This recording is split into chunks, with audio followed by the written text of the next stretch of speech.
E o seu pai também tá envolvido agora, né, tá filmando a história dos Malês. Sim, E sim. ele tá... E eu li que ele tá há 10 anos Sim. tentando incentivo, Sim. dinheiro pro filme. Mas vocês estão filmando. Então, vocês a gente começaram e pararam. A gente filmou uma etapa... esse ano, o ano voa, a gente... 2022 estamos. 2022, obrigada. A gente filmou no início desse ano uma primeira etapa e agora a gente vai filmar em Salvador, provavelmente. Aí teve toda a questão também da pandemia, que atrapalhou muito. Aí depois as agendas do elenco, mas a gente vai dar continuidade. Mas de fato, Joe, foi uma luta, esses 10 anos tem a ver com antes de ir pro set. Sabe, é o sonho do meu pai, contar essa história. Sonho que não é numa ambição, uma vaidade. Não, é entendendo o que é um paradigma, uma história paradigmática para entender que no período colonial havia resistência, havia luta, como tem até hoje. A gente povoar o nosso imaginário de referências de resistência, de força, de afeto, de construção. Porque se deixar... Eu tenho a sorte de ter feito uma novela, Lado a Lado, que era uma novela que eu tenho maior orgulho, ganhou Emmy e tudo mais, que era uma novela que... muito antenada, com essa visão mais atualizada. Né? É contar a história sob outra ótica. Outra ótica né? de mostrar negros críticos do seu tempo. Sim. Sabe? Pensar que agora, não sei se vocês viram a Mulher Rei. Porra! Que maravilhoso. incrível esse filme. Falar que naquela época, com todas as lutas e disputas, havia um momento de muita força. E o filme do teu pai é isso. É isso. Né? É isso. E eu fiquei assim... Eu fiquei pensando... Você não acha que, de repente, essa dificuldade, né, de conseguir o dinheiro pro filme é por ele ser um cara preto, um artista preto, querendo contar a história dos pretos? Acho né? que sim. Por esta ótica. Sim. De repente o dinheiro não vem por isso. Tem mais dificuldade. Acho que também tem o fato dele ser uma pessoa mais velha. E qual é a dúvida? Ele já tinha rodado, né? Ele fez Na Boca do Mundo nos anos 80, o filme que ele dedicou à minha pessoa. Mas eu acho que a insegurança muito nesse crivo mesmo, de como se essa história não fosse relevante, talvez. Mas eu acho que eu nem quero valorizar tanto isso. Pra mim, o lance, assim, cara, o cara com 83 anos. Vai sair.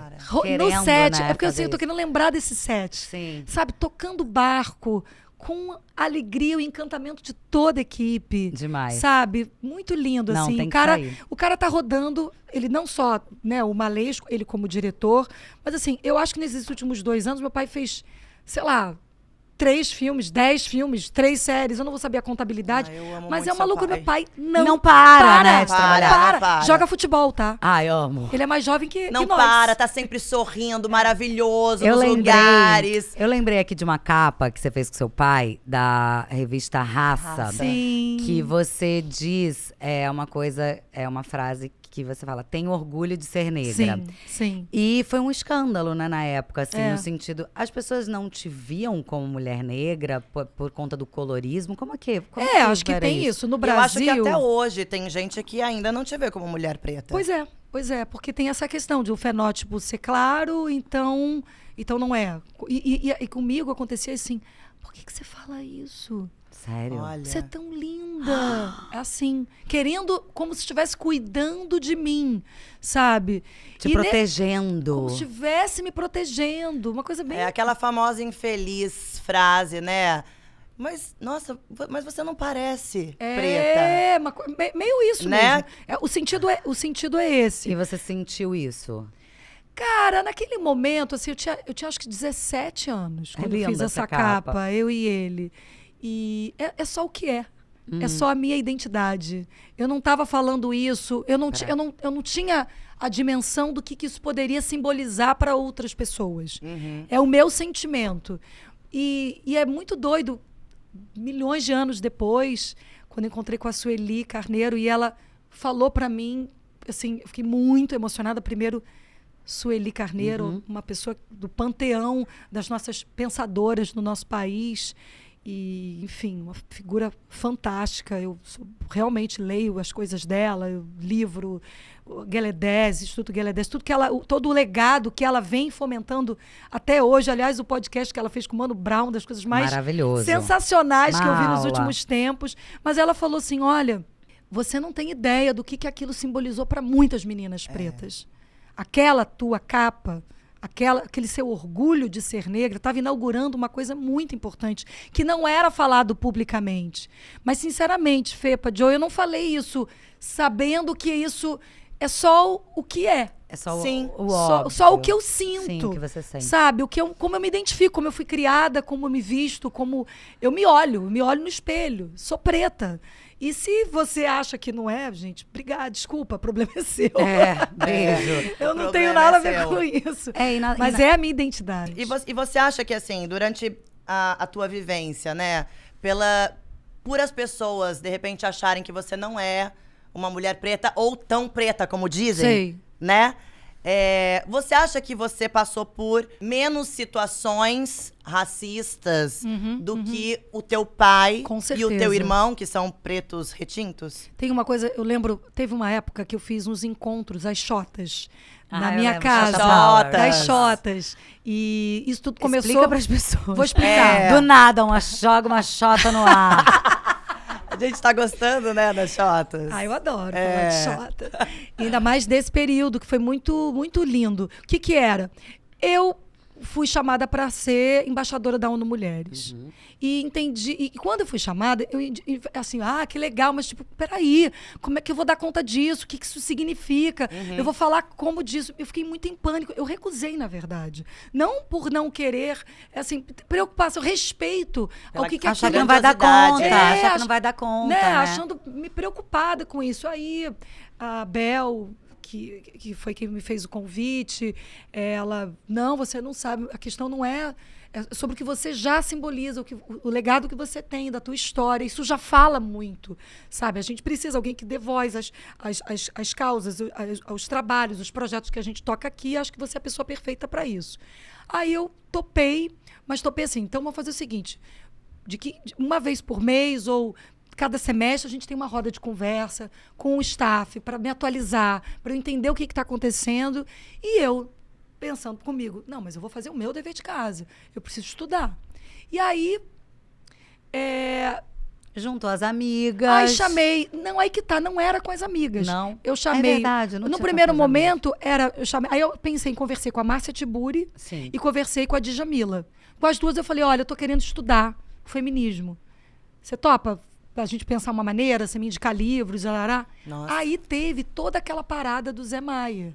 Sim. Que foi uma coisa muito forte. Abalou as estruturas ali. Sim, pra quem não lembra, teve um caso de assédio com o Zé Maia na Rede Globo. Vários casos, né? Vários casos, e que isso foi exposto e foi uma grande revolução. Foi né? uma coisa, foi bem marcante. Ali aquele movimento absolutamente horizontal entre funcionárias, atrizes, diretoras. Eu lembro, assim, de ter grupos de WhatsApp, de Facebook, todo mundo, não, o que a gente vai fazer? Vamos comprar camisa, não era, peraí. Sabe, foi uma coisa que, quando você viu, você já estava num movimento ali. Aí eu falei, não, em vez de fazer para mim, eu vou chamar outras mulheres, vou chamar uma turma. Então, a gente ficou fazendo uma vez por semana, a cada 15 dias, era com a Márcia e a cada 15 dias com a Djamila Ribeiro. Por que eu ia falar disso? Porque eu perguntei sobre as situações de racismo, diferentes situações... Do colorismo, exato. Entre se você sofreu eu ia menos... citar a então. O seu pai e o numa Rocco. dessas, consegui, obrigada. Nossa, imagina, né? estamos Porque aqui pra isso. né? Estamos aqui pra isso. Foi embora. Mas numa dessas aulas, eu lembro que foi um dia difícil, porque a discussão do colorismo é uma discussão que mexe em feridas. Dessa situação mesmo, dessa comparação que tem de pessoas com fenótipo mais claro e pessoas retintas. Bom explicar para quem não sabe, né, sobre o colorismo. Não, pode falar você, por favor. Não, o que eu entendo é isso. É que é isso que eu acho que já estamos mesmo que falando. Tem uma situação de como se tivesse privilégio não, de vantagem. Mas não é privilégio, é diferente. É uma diferenciação, né, pelo tom de pele, onde na verdade, o tom de pele vai determinar como você é visto na sociedade. Exato. E como você vai passar por certas situações nessa sociedade racista em que vivemos. Quando você tem um fenótipo mais claro, há uma proteção. Há uma situação de vantagem, mas não é de privilégio. Essa diferenciação que a Djamila deu é muito diferente. Privilégio é você estar na frente de uma pessoa branca. Você não está na frente. Privilégio. Privilégio, a branca tem privilégio. Isso. Privilégio somos nós. Mas uma mulher birracial, uma mulher que tenha um fenótipo mais claro, ela não vai ter uma situação de privilégio, ela vai ter uma vantagem em relação a uma mulher retinta. E nesse sentido, eu concordo, eu acho que tem que equiparar isso. A gente tem que cuidar disso. Então, eu sou totalmente, assim, pró toda essa discussão que tem de lugar de fala, de representatividade, de você privilegiar mulheres negras retintas. Acho que há uma reparação a ser feita, sim. Eu concordo. E isso, às vezes, me põe num lugar que pode parecer um pouco meio sem lugar.